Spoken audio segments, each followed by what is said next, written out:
Well, hey there, beautiful ones. So, this is attempt number three at being able to do this Facebook Live with Ixeeya Lin. And so, in just a moment, I'm going to bring her on to see if we can actually discuss, as planned, a little bit about the Blood Mysteries online seminar series that we are both a part of helping to co create, and to discuss a bit of Ixeeya's unique offering and what she's bringing to the course. So, in just a moment, I'm going to bring Ixeeya on to tell us a little bit more about her journey, her story, and her offerings. And for those of you who don't know about the Blood Mysteries Virtual Voyage, it is an online seminar series that's going to be beginning in March with the new moon. And we're going to be opening with a ceremony where we'll be sharing stories about the blood mysteries and the power that this growing movement and reclamation really has to help to heal us on an individual personal level, on a collective level, and even on an environmental and energetic earth level as well. So the course itself, as I mentioned, begins in March, and it is 8 weeks of unique offerings from practitioners, healers, and medicine women in the field.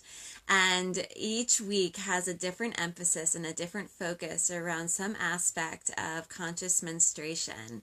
And Ixeeya herself is going to be teaching about womb dance and the power of dance in helping to alchemize pain and transform it into healing and pleasure, and also the power of rituals pertaining to returning our blood to the earth. So I'm going to invite Ixeeya now to join us. And as Facebook is thinking about whether it wants, I'm going to go ahead and share just a little bit of an introduction to Ixeeya and her. I hear you. Hi! Did we do it? We Yay! did it. We did it. So were those settings on your Yes, thing that needed changing? deep inside the Facebook, which it doesn't affect me when I do live talks, but I guess when you do this exchange. So that's just good for us Yeah. to know moving forward. It is. It is. So I was about to read your bio and then realized that I had accidentally X'd out of the page. So instead of me going to try and find that on my laptop, why don't you tell us a little bit about yourself, Ixeeya, about the Sure. work that you're doing in the world and what you're offering for this online series? Yes, let's just jump right in. Well, I've been doing this for almost 20 years now, and it's been an evolution. And where it's landed now, I am a healing arts practitioner for women, but it's also branching into working with men as well. But it's all about the pelvic floor. It's all about awakening the root as a source point for deep healing, and deep personal healing of sexuality and personal growth. That's that's really knitted together with earth-centered consciousness, and that's really where my work is going recently, is how to activate our sacred power, meaning the power from within us, and linking it with our sacred mission, like the mission that is unique to each one of us. And how does that serve the planet? I don't know how any of us right now can't even consider this idea that each one of us needs to be in some way stewarding the earth or putting our attention on the earth because of our humanity and the way it's impacted the earth. And so that can happen in so many ways. And so my offering for the program, for the voyage, it's what it was, healing blood, healing soil. I really believe that there is something about us mending this understanding that our bodies are sacred, that our bodies, our flesh and blood, is a microcosm for the earth. Mm. And when we learn how to, and we remember how to love ourselves truly, and our blood cycles, and how these bodies work, it transfers over to the understanding of earth and how we are interconnected with the web of life, with the earth. And in falling in love with ourselves and these bodies, it translates into loving the earth. And in loving the earth, we are guided in how we can do our part to support the earth at this time. And it can look very different, even just with the intentionality. It's not everybody becoming a scientist figuring out how to heal plastics in the ocean. It's but having the understanding, the education that that's happening, and putting our attention and intentions on that. So it's really linking embodied empowerment um, with earth center healing. And I can say Mm. more about that as the interview goes on, but that's where my real passion lies right now, is helping people to heal the shame that's blocking that sacred power. I'm so grateful that we are connecting over this mission and this voyage because your approach with dance and dance ritual and the earth is very much connected with my own approach to tantra and conscious sexuality. Yeah. And I love what you're speaking to around, this connection with our bodies and our own divine, sensual, sexual life force energy and how that carries over into a mission of stewardship where the planet is concerned. And how, Yeah. as we're learning more about our own energetic system, we learn more about the earth system as well. As we learn more about our physical system, the same goes. So Yeah. I love the way that you weave that together. I love the way that you bring this awareness of us as humans as being made of soil, of minerals, and how that is all linked in and connected. And so, what does the blood mysteries? I'm sorry, say that again. It's a Sorry, funny we day lost for you. technology. Apparently, that's one of the funny things about scheduling these lives is that at the end of the day, so much of it has to do with just the whims of technology, and I'm sure the planets have something to do with it. So, on some level, we just have to surrender, right? I know. I know, and the sun just came beaming in to create this beautiful light. So you were asking about which part? The I was dance? asking, yeah, I was asking you, what does the blood mysteries mean to you? And Mm, when we talk about the blood mysteries, I'm very curious, what yeah. your take is on that particular approach to being. Yes. Well, the blood mysteries, what I love about the blood mysteries is that the word mystery feels very important in a time when we are really in a time when we're in this place of trying to figure everything out through science. And to me, the blood mysteries, the doorway to the blood mysteries starts when we bleed, when we start bleeding traditionally at menses, when, a young woman steps across the threshold to have her period. And and then you enter this realm of mystery where anyone who's involved in the creative process understands the mystery of creation. And I believe that the mystery of creation is what the blood mysteries is seeped in, is that it's not really about a science, although it's very helpful for us to learn about the cycles of our bodies in relationship to the moon. But I feel like it's also a fine line, especially those of us guiding young women and women of all ages, that we allow the mystery to be there, and that the blood, the cycling of our blood from through our whole lifetime, be an invitation to drop into the creative process. And if that means it's feminine for you, great. If it means it's bodily or it's personal, that to allow the mystery of it, especially with moving into just the way we are evolving as a species and the gender fluidity and expression shifting. I think it's really important that the blood mysteries stay mysterious and that we don't put um, too much emphasis on this idea of it being feminine in a specific way, that we focus more of it being on on creativity, the creative life force of a human being. And I'm a very feminine woman. Like I love I love certain traditional feminine things, but there's also a part of me that's very the masculine warrior side of me that's very earth-based and gritty and just like shadow, just like and it's not all playful and pretty. And I feel that the blood mysteries needs to allow for the grit, and that it Mm. includes that, and that in some of the traditions you just I'm a big red tenter. I've been red tenting for many years, but I also and it's beautiful, but I also feel like we have to include the full spectrum, that the blood mysteries includes the pain, the grief, the stories of all of time, of what the female body has been through.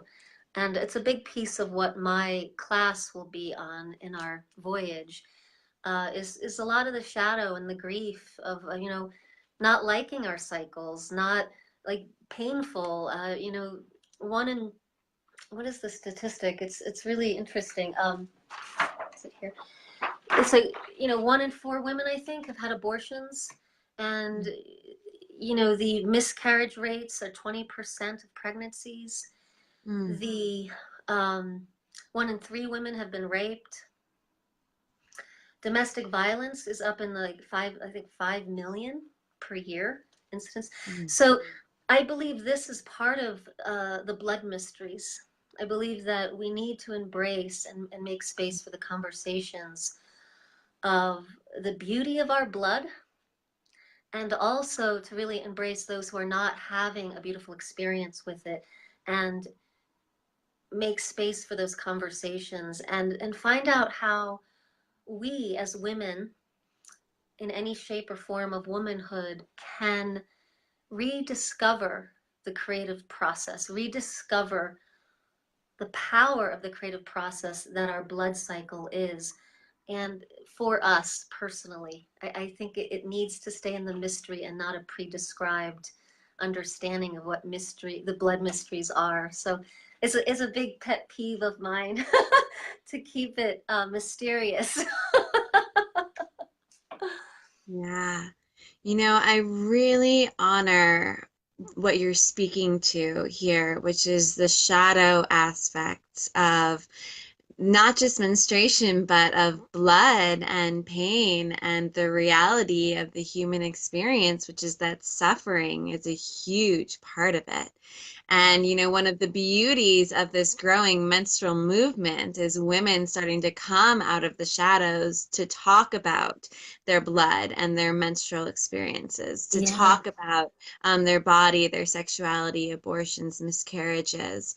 And, so much of that is stuff that women have been holding and have been processing and working with in secret, Yes. trying to hold in that pain, right? Yes. And now, as more conversations are coming up, we see more women painting their foreheads with blood, or posting pictures of their menstruation. And the next part of the dialogue is bringing in and including more conversation around how menstruation isn't a beautiful thing, Right. how it can get nasty and can get dirty, and how many of us have had to scrub at our sheets or on our guest sheets trying to get our blood out of it, and then how much of that is also emotional, tending to the emotional grit and pain and mess as well. So I think that sometimes people might look at this course and think, well, because I don't bleed regularly, or because I really suffer and have this hard relationship with my menstrual cycle, I don't think that this course is for me. And what you're speaking to is so important, in the fact that, there are safe containers being created for people who even have a challenging experience with their blood, to be coming together, to be sharing about experiences, and to be also exploring the tools, the herbal remedies, the dance rituals, the practical aspects of menstruation that can actually help to heal some of that pain, and Yes. transform that pain into a deeper relationship with self, deeper relationship with our bodies, and deeper relationship with other women as well, because we all have our unique experiences, but at the end of the day, so many of those experiences are actually shared when we just remember to share them. So I love what you're speaking to there. Thank you for bringing that. And You're another welcome. beautiful, thank you. Another beautiful thing that you bring to the table is that you're one of the more mature and experienced practitioners, and that you yourself are kind of on the precipice of graduating beyond menstruation to the next phase of being. So can you speak a little bit about what it's like to be on that bridge and what that means for you in your personal journey? Yes, happy to. You can hear my voice? I Okay. can, loud and clear, Mama. I'm trying to talk loud, but I may get sensitive, and it's a vulnerable subject, you know. Yeah. So if you can't hear me, just tell me to speak up. Um, I've been doing this a long time, and I started this journey through um, my own my own healing of violation and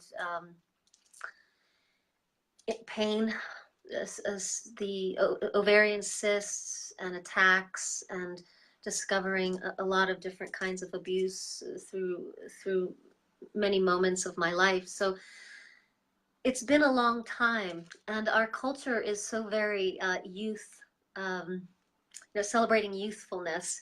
So it's very interesting as I've been doing this work, and I remember creating red tents back at 47 when I was 30, and some of my older sisters in their 30s, 40s, and 50s coming, and them just talking about getting older, and me saying like, oh, it's wonderful, it's wonderful, but from this naiveness of like just thinking they were wonderful and really not understanding their experience. Mm, And mm, so since then, I have been maturing in this work and holding women's circles all these years. And the beautiful thing about that is you get to feel the beauty and wisdom and contribution that each age has. mm, And I believe my contribution back then was authentic. My perception of aging was authentic, but you just can't know until you start to be aging. And mhm, some of my bigger sisters in their 60s might look at me and be like, "Oh, you have no idea." But what I have an idea of right now is that at 47, when I started this work, there was not the internet. There was nobody doing womb work. People were hardly doing women's circles. Mostly it was just the older women doing midwifery and moon circles kind of in their homes. So in the past, like 5 to 10 years, there's been this boom of like almost a new career for women. And so mm, all of the younger sisters coming, and you all have this technology piece. And it's like it's amazing. It's like the hundredth monkey. It's like the thousandth monkey, where it's like you see something that seems so obscure all of a sudden be like explode. So being someone in the middle here, I feel like I'm in the middle of the maiden and the crone here. I call it the queen age. mhm, It's fascinating because I have such a respect for eldership, which I don't I don't feel that I am an elder yet, and that's why in my bio I wrote at the front steps. I feel like I'm at the front steps because my cycle is just starting to wobble. I call it the changing tides, and it's such a mm, unique and personal experience for all of us. Some of my women friends don't have that wobble, that change of tides until their mid 50s, but it's been mm, happening for me in my 40s, and it's a whole change of perspective on reality, on living and dying. It also was coupled with my father's death, which I think is very interesting, with the blood ceasing, and then the parental root system shifting and stepping into a new leadership in your family when parents are getting older. So with withholding this perspective for our group, for the voyage of being on the older end, being the oldest practitioner, it's you always have a choice to give into cultural norms of becoming irrelevant. Our culture is very uh, disabling for people who are getting older. There's such a beautiful, celebration of youth, and I think youth is beautiful, but there's such a celebration, I believe, of every age. And my commitment is to celebrate myself at every age. And even in this moment, to embrace, like, wow, how special I get to be the elder here of this group. And I have many big sisters in their 50s and 60s and 70s who are my elders and walking a really conscious elder path that I hope to begin as my blood starts to wane. To me, that's a signpost of you're beginning your first steps of elderhood. Will you step in consciously? Will you embrace this? And I'm saying yes to that. And I won't lie, it's very vulnerable to watch your body change and your hair turn gray, and it's beautiful, but when it starts to happen to you, you're like, it's very it feels very private. Mm. So for the past couple years I've been very inward. And Mm. something has shifted where I feel an embrace, a new embrace. And it's very beautiful to be so honored by you, Hannah, as a woman who's in that shifting, and to be honored for my experience and what I have to bring here. Mm. And I always want to be that for my older sisters too. It's that we re-instruct our culture to understand that we have something valuable to bring at every age, and each stage of womanhood has a vantage point that we can all be blessed and informed by, the young ones, the elders, and everything in between. That we really do need to start being more intergenerational in our Mm. honoring of Mm. womanhood. So I think I'll Mm. stop there to let you speak. Mm. It's wonderful to be asked these juicy questions. Mm. I hope Wow, that and answered you're something for you. yeah, well, it's just, it really brings a level of humility to hear you speak to where you are on your journey, and even a strange little bit of excitement around, the prospect of being able to step up and step into that role, in a couple decades, I guess. Um, but what you're doing here is you're reshaping the idea of maturation for the feminine and turning it into a celebration, and not necessarily a celebration that you want to like run out and tell everyone about and show the whole world, but a celebration of drawing your energy inward into really deep appreciation of you and the work that you've been doing and the wisdom that has come through your experience, and honing in on how you want to be a guiding light for the younger generations. And the fact that you're even willing to play with the technology, even if it might take a couple of rounds and a couple of tries, the fact that you're playing with it means that you are a bridge. I mean, I know plenty of elders who wouldn't have even tried this Yeah, today. yeah. So, yeah, I mean, I really see you and I honor the journey that you're on, and the light that you're showing, the light that you're shining, to show us that aging can be and is beautiful, and is vulnerable and inward, but also something to be celebrating and sharing outward as well. And maybe that discernment is the piece that comes with age and maturity. Yeah, there's a lot of myths, there's a lot of myths about aging, and there is an inward journey with it, but there also is a really deepening of our sexuality and our ability to be Mm. present with pleasure that is very different than being a younger woman. And there's a maturing of the ability to feel our Mm. bodies and to commune. And I just started my womb dance sacred power uh, online program today, and we have a huge array, from mid 20s all the way to mid 60s. Mm. And it's so beautiful to be having this conversation of sensuality and sexual vitality and sacred power from the full spectrum. And these women are amazing at all ages, and into their 60s, they're just I want sexual vitality and I can have it. And yes, you can. And there's, especially in the traditions, as you know, of Tantra and the South Indian temple arts, you know, once you understand the geometries of the body and how it links up with the power of the earth, the vitality and what sexuality can become, and the expansiveness of what pleasure can be, Mm. um, is really exciting and really powerful. So I Mm. just want to name that because there's this idea that aging for women is like somehow you shrivel up and that doesn't matter. And I can tell you on the forefront of aging here, it that couldn't be anything farther from the truth. And there are moments when life starts to feel heavy and private, where it starts to break down the libido a little bit, but Mm. you can return to vitality when you want to and when you're ready to. Mm. Beautiful. Oh, thank you for acknowledging that. And I really resonate with what you're speaking to around being able to be more present with pleasure.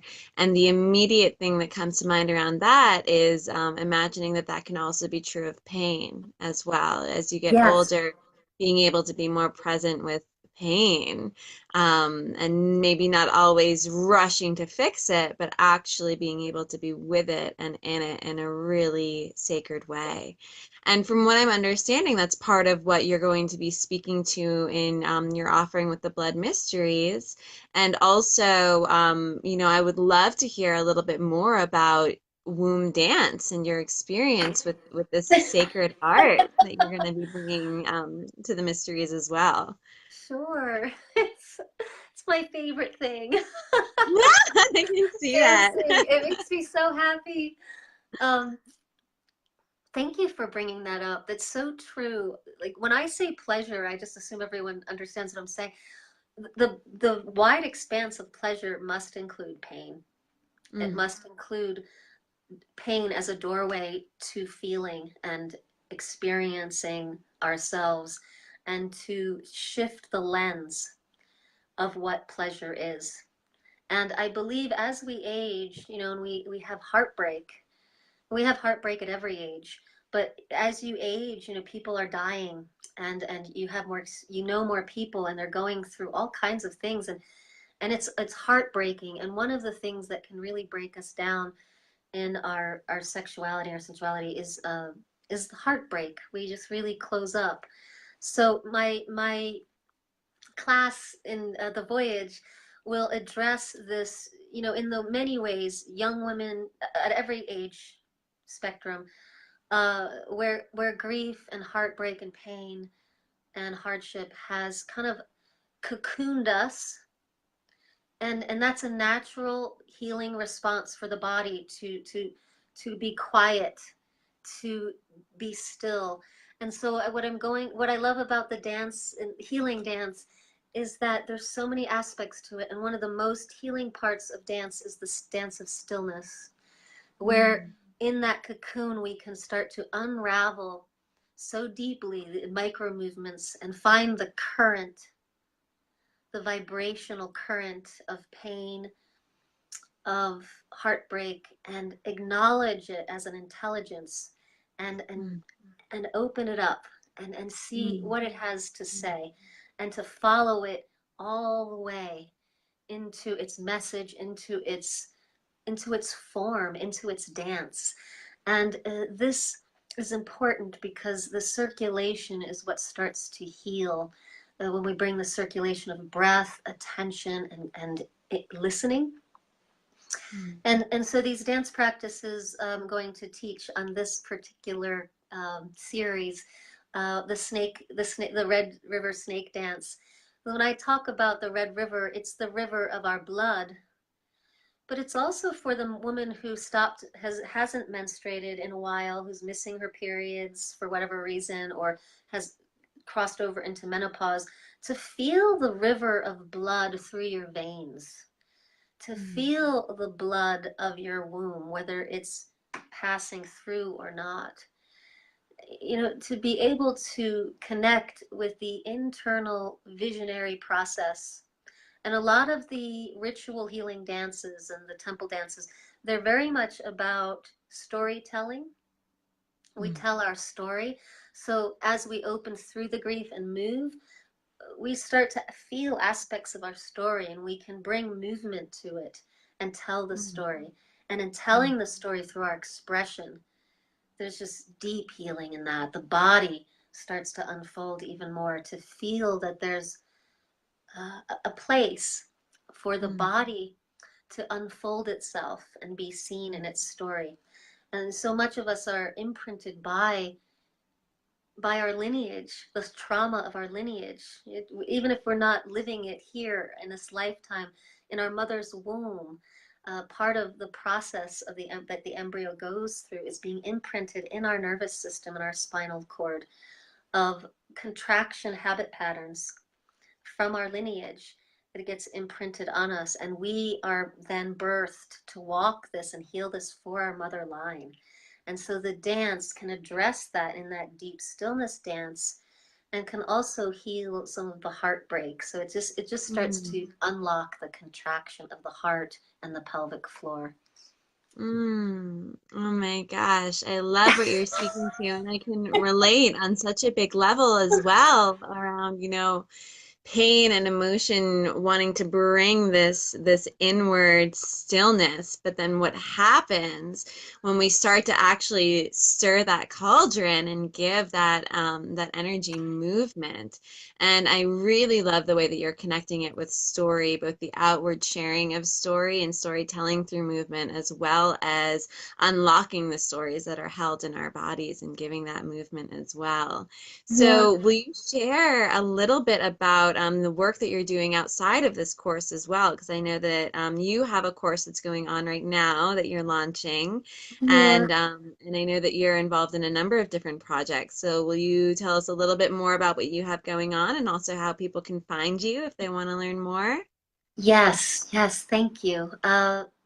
Well, this is such an alignment with my work, and so it's I've been calling it more collaboration, and I'm very sensitive about collaborating.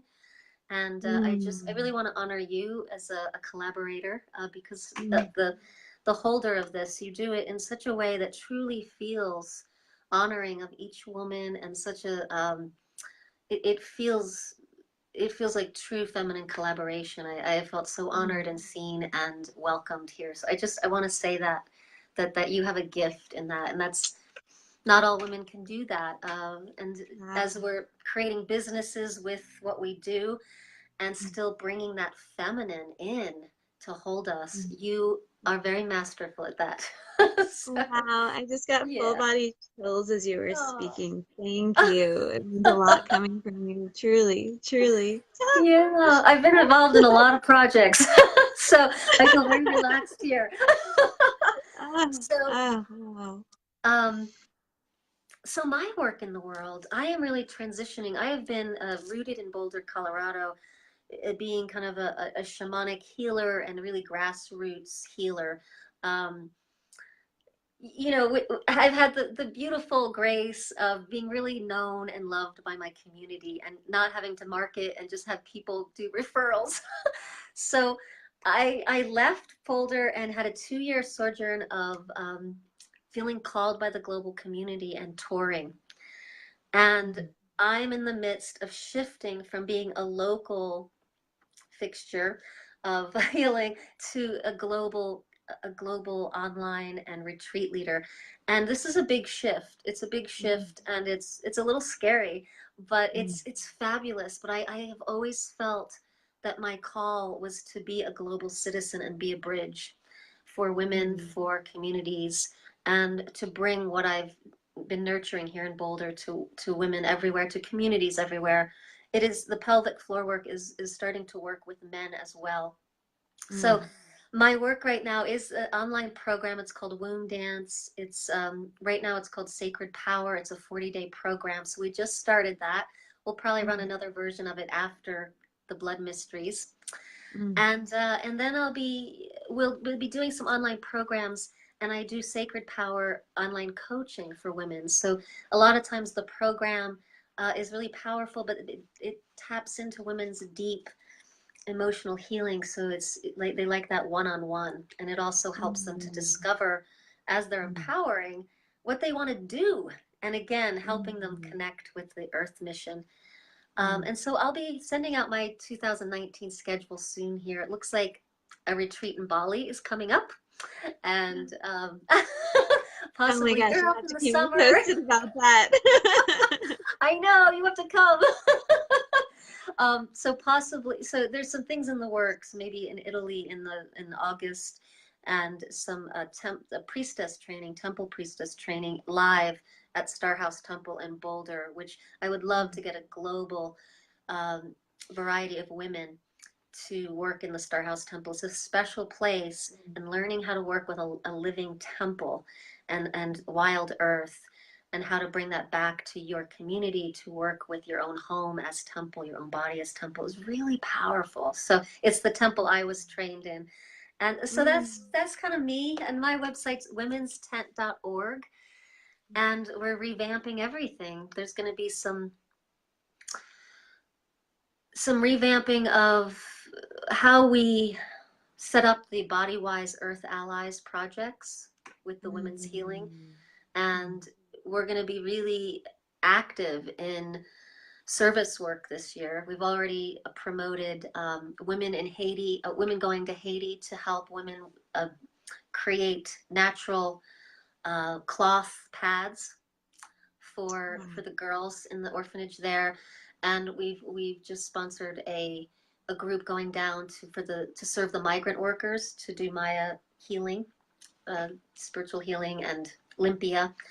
So any women who, you have a service project that you want to have presented to the world, we're having links on that, and we just really want to support the women helping the women, you Wow. know, that in their projects. So that's a big piece of our service this year. Wow. I love the way that you're connecting this personal process and personal self-care with a larger awareness of causes and programs and just women in general, the global sisterhood, and Yeah. how there is that link and that web and that service aspect of it that is just so deep and so beautiful. And with everything that you have going on, it feels like an incredible privilege that you are here as a part of this journey in this Blood Mysteries course. So I'm super excited about having you as a part of this team, and I'm curious what you feel most excited about around being a part of this experience. It's already been so exciting. And like I said, I think one of the most exciting things is I feel a healing, a deep healing happening for me around collaboration with women, and being with you and Mm, being with the how respectful and sweet this group of women that you have mm, gathered, the nine of us. mm, Um, I think that's important, because as practitioners, as we help, I feel a big part of my mission is to restore the feminine on the planet so it can be part of the mm, decision making in our world.